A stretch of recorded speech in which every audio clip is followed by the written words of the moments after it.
Hukum Coulomb menyatakan bahwa besar gaya elektrostatis berbanding lurus dengan perkalian kedua muatan dan berbanding terbalik dengan jarak kedua muatan dikuadratkan.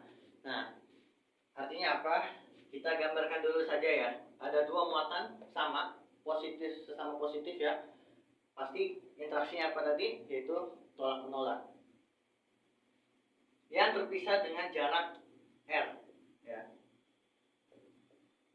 Terpisah di jarak R. Mari kita telaah masuk dari hukum Coulomb ini. Berbanding lurus dengan perkalian kedua muatan. Berarti kalau dinyatakan F berbanding lurus dengan Q1, Q2. Perkalian Q1 dan Q2 kalau semakin besar maka gaya yang dialami semakin besar juga. Nah, tapi berbanding terbalik dengan jarak kedua muatan dikuadratkan. Artinya F berbanding dengan 1/R kuadrat. Artinya semakin jauh jarak kedua muatan tersebut, gaya yang dihasilkan semakin kecil. Nah,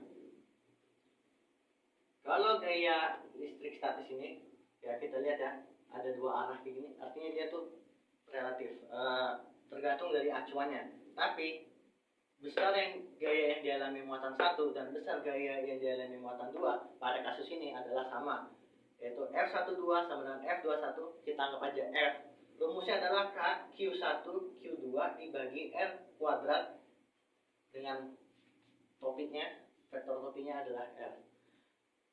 Nah, kita tuliskan dulu aja keterangannya.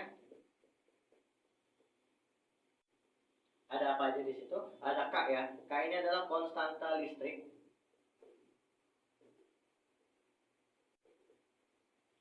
Yaitu 9 kali 10 pangkat 9 Newton meter kuadrat per Coulomb kuadrat. Nah, Q adalah muatan listrik. Besarannya adalah Coulomb atau disingkatnya adalah C. R adalah jarak kedua muatan.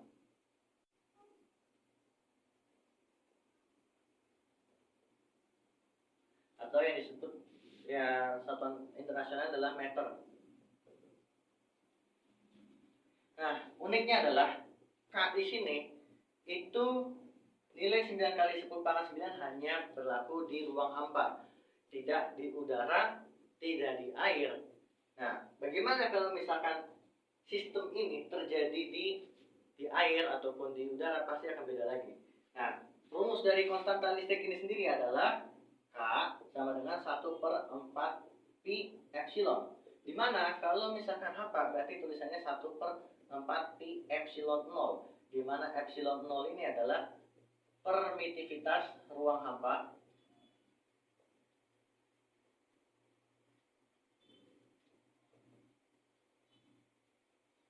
Sebesar 8,85 dikali 10 pangkat min 12. Tinggal dibalikan aja satuannya ya. Berarti jadi Coulomb kuadrat per Newton meter kuadrat. Nah, ini kalau hampa. Kalau misalkan di dalam air atau di udara, nah itu kita menggunakan perbandingan epsilon dengan epsilon 0-nya ini. Yaitu anggap aja perbandingan dari epsilon dengan epsilon 0 adalah konstanta C misalkan. Boleh bebas ya memakai C atau B, bebas karena itu hanya konstanta biasa. Berarti epsilon ini adalah C dikali epsilon 0. Begini. Nah, di mana kalau perbandingannya semakin besar, berarti kan semakin padat, maka konstantanya juga semakin besar. Nah, kita masukkan ya ke rumusnya ke sini. F sama dengan 1/4 pi, kan K-nya udah di 1/4 pi epsilon ya. Langsung masukin aja. Epsilonnya adalah C epsilon 0 Q1 Q2 per R kuadrat ya. Nah, langsung dapatlah bahwa 1/4 pi epsilon 0 ini adalah si konstanta listrik ini yang pada di ruang hampa.